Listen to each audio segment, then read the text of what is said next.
Good morning, students. My today topic is about India as mega biodiversity nation. कि भारत में जो इतनी ज़्यादा वैरायटीज़ हैं, इतनी स्पीशीज़ हैं, इतनी प्रजातियां हैं, उनका रीज़न क्या है। तो हमें इससे पहले अगर हमने मेगा डाइवर्सिटी के टॉपिक के बारे में पढ़ना है तो हमें पता होना चाहिए कि क्या क्या कंडीशंस हैं जो अप्रोप्रिएट बनाते हैं इंडिया को मेगा डाइवर्सिटी नेशन होने के लिए। तो ये अच्छी रैंक होल्ड करता है पूरे वर्ल्ड में मेगा डाइवर्सिटी के केस में। हर जगह पे आपको जो इनकी रैंक है वो अलग अलग मिलेगी। कुछ जगह पे आपको 6 प्लेस मिल सकता है, 10th मिल सकता है, 12th मिल सकता है, लेकिन इसका जो एग्जैक्ट प्लेस है इस टाइम पे वर्ल्ड में वो क्या है, 12th है। मीनिंग पूरे वर्ल्ड में ये 12th प्लेस पे आता है मेगा डाइवर्सिटी के केस में कि इतने नंबर ऑफ स्पीशीज़ इसमें ज़्यादा प्रेजेंट है। मेगा डाइवर्सिटी नेशन होने का जो सबसे बड़ा रीज़न होता है वो क्या होता है, उन स्पीशीज़ का या उन प्रजातियों का एंडेमिक होना। एंडेमिक का मीनिंग क्या होता है, ऐसी प्रजातियां जो कि स्पेसिफिक एक ही जगह पर मिलती हैं। ऐसी बहुत सी कॉमन प्रजातियां हैं जो कि ऑल ओवर वर्ल्ड आपको दिखाई देंगी, हर कंट्री में दिखाई देंगी, लेकिन कुछ प्रजातियां ऐसी होती हैं जो कि स्पेसिफिक सिर्फ एक ही जगह पर मिलती हैं, उन्हें हम क्या बोलते हैं, एंडेमिक।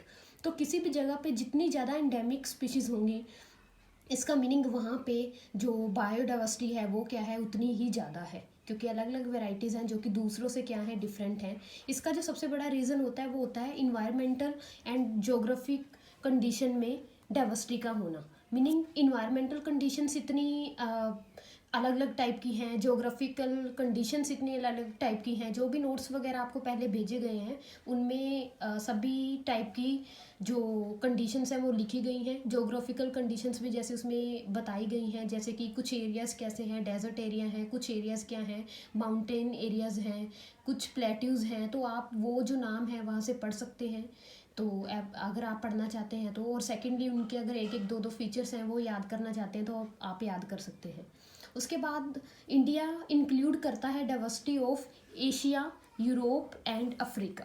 क्योंकि इतनी ज़्यादा इन्वायरमेंट की डाइवर्सिटी है, इतनी ज़्यादा इन्वायरमेंट के अलग अलग कंडीशंस हैं जो कि अलग अलग जगह के साथ क्या करती हैं, मैच करती हैं, तो नॉर्मल सी बात है कि वहाँ पे जो वेराइटीज़ होंगी वो भी क्या हैं, अलग अलग टाइप की हैं। तो एक कंट्री में इतने अलग टाइप की कंट्रीज़ की स्पीशीज़ का होना ये एक प्रूफ होता है किसका, मेगा डाइवर्सिटी का। उसके बाद ऑलरेडी आपको बता दिया कि ये 12th प्लेस है इसका वर्ल्ड में in the place of number of species. उसके बाद है, अगर हम प्लांट्स के बारे में बात करें तो प्लांट्स में और एनिमल्स के केस में जो इसका नंबर है ना वो चेंज हो जाएगा, क्योंकि एक तो होती है टोटल स्पीशीज़ को काउंट करना, चाहे वो प्लांट्स की है चाहे एनिमल्स की है। सेकंड होता है स्पेसिफिकली किसी एक ही स्पीशीज़ के नंबर को काउंट करना। अगर हम एम्फीबियंस के बारे में बात करेंगे, रेप्टाइल्स के बारे में बात करेंगे, तो उस केस में भी जो नंबर है इंडिया का वो क्या होता जाएगा, चेंज होता जाएगा अकॉर्डिंग टू द नंबर। लेकिन अगर हम ओवरऑल डाइवर्सिटी की बात करें तो ये 12th प्लेस है इंडिया का पूरे के पूरे वर्ल्ड में।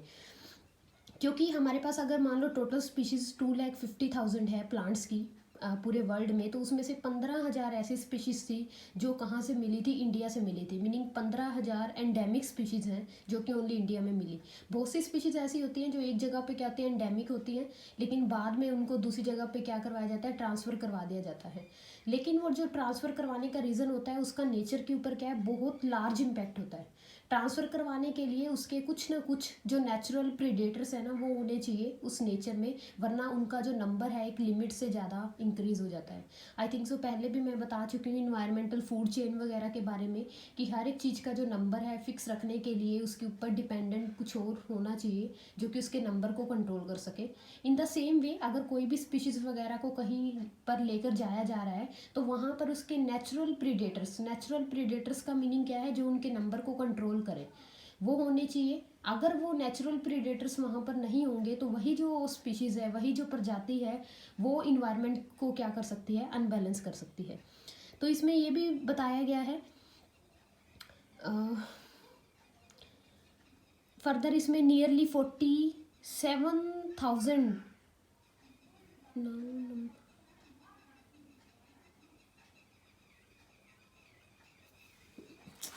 I think so this is not part of this. उसके बाद है फैक्टर्स वगैरह, जो बायोडाइवर्सिटी रिचनेस को जो फैक्टर्स हैं वो कौन कौन से इफेक्ट करते हैं।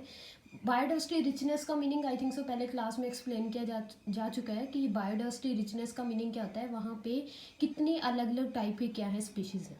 तो अगर हम इंडिया की बात करें तो कौन कौन से मेजर फैक्टर्स हैं जो बायोडाइवर्सिटी रिचनेस को इन्फ्लुएंस करते हैं। तो सबसे पहला तो इसमें आता है diversity according to the area. Already मैंने आपको बता दिया कि जैसे आप लोग उसमें पढ़ चुके हैं कि हमारे पास अलग अलग टाइप के इन्वायरमेंटल कंडीशंस हैं, तो आप वो नोट्स में से पढ़ सकते हैं जो भी आपको इस टॉपिक के रिलेटेड पहले से भेजे जा चुके हैं कि कैसे वहाँ पे जो इन्वायरमेंटल कंडीशंस अलग अलग हैं, और वही जो कंडीशंस हैं वहाँ पे अलग अलग टाइप के प्लांट्स के सर्वाइवल के लिए क्या है पॉसिबिलिटीज़ क्रिएट करती हैं।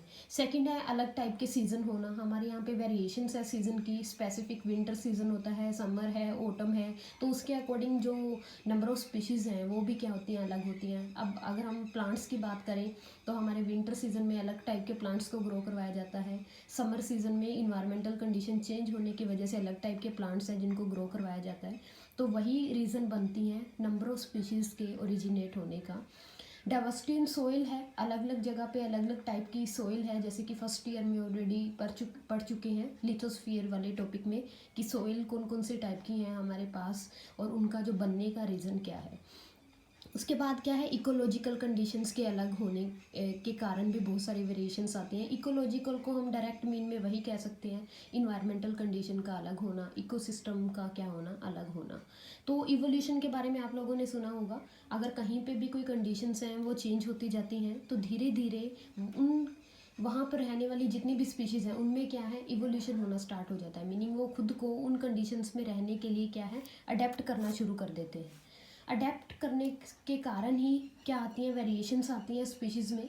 हमारे यहाँ पे धीरे धीरे टेम्परेचर क्या होता जा रहा है, इंक्रीज़ होता जा रहा है, तो हम उसके अकॉर्डिंग क्या है अडेप्ट होते जा रहे हैं। अगर अडेप्ट नहीं होंगे तो हमारा जो सर्वाइवल करना है वो क्या हो जाएगा, इम्पॉसिबल हो जाएगा।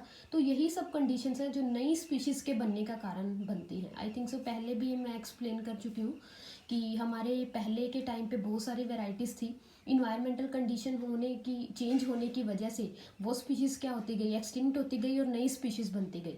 आज के टाइम पे हम लोग सर्वाइव कर रहे हैं कहीं पे, एक टाइम ऐसा भी होगा जैसे कि इन इन्वायरमेंटल कंडीशंस में हम लोग सर्वाइव नहीं कर पाएंगे, नई स्पीशीज़ आएंगी जो कि उस कंडीशंस में क्या है सर्वाइव कर सकती हैं। तो यही रीज़न बनता है नई नई स्पीशीज़ के बनने का। हम क्या है इन्वायरमेंटल कंडीशंस के अकॉर्डिंग खुद को चेंज करते हैं और वही जो चेंज है वो नई नई वेराइटीज़ के बनने का कारण बनता है। इंडिया में बहुत सारी बायोजेनेटिक क्रॉप्स बन चुकी हैं, बहुत सारी बायो इंजीनियर्ड क्रॉप्स भी बन चुकी हैं, जैसे कि बीटी कॉटन हो गया या और भी बहुत सारी स्पीशीज़ हो गई जो कि फिर से नई नई वेराइटीज़ के बनने का कारण बन रहा है। हमारे इंडिया में राइस की ये नंबर ऑफ़ वेराइटीज़ हैं जिसमें ये टॉप मोस्ट कैटेगरी में आता है। एग्रीकल्चर फील्ड की बात करें फिर भी ये टॉप मोस्ट कैटेगरीज में आता है। तो बहुत डेवलप हो चुका है सिस्टम अगर हम बायो इंजीनियर्ड के केस में बात करें तो। उसके बाद हमारे वर्ल्ड की जो टोटल 7 to 8% स्पीशीज़ हैं वो कहाँ से रिकॉर्ड की गई हैं, ओनली इंडिया से रिकॉर्ड की गई हैं।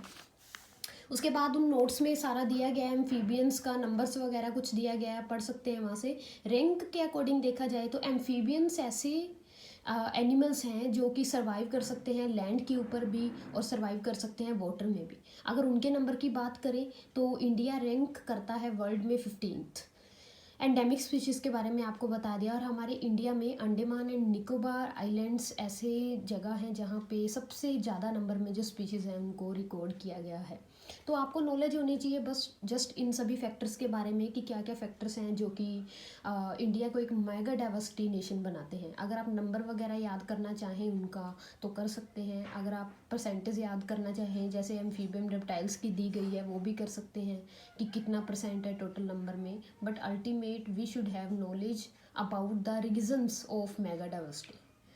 Thank you.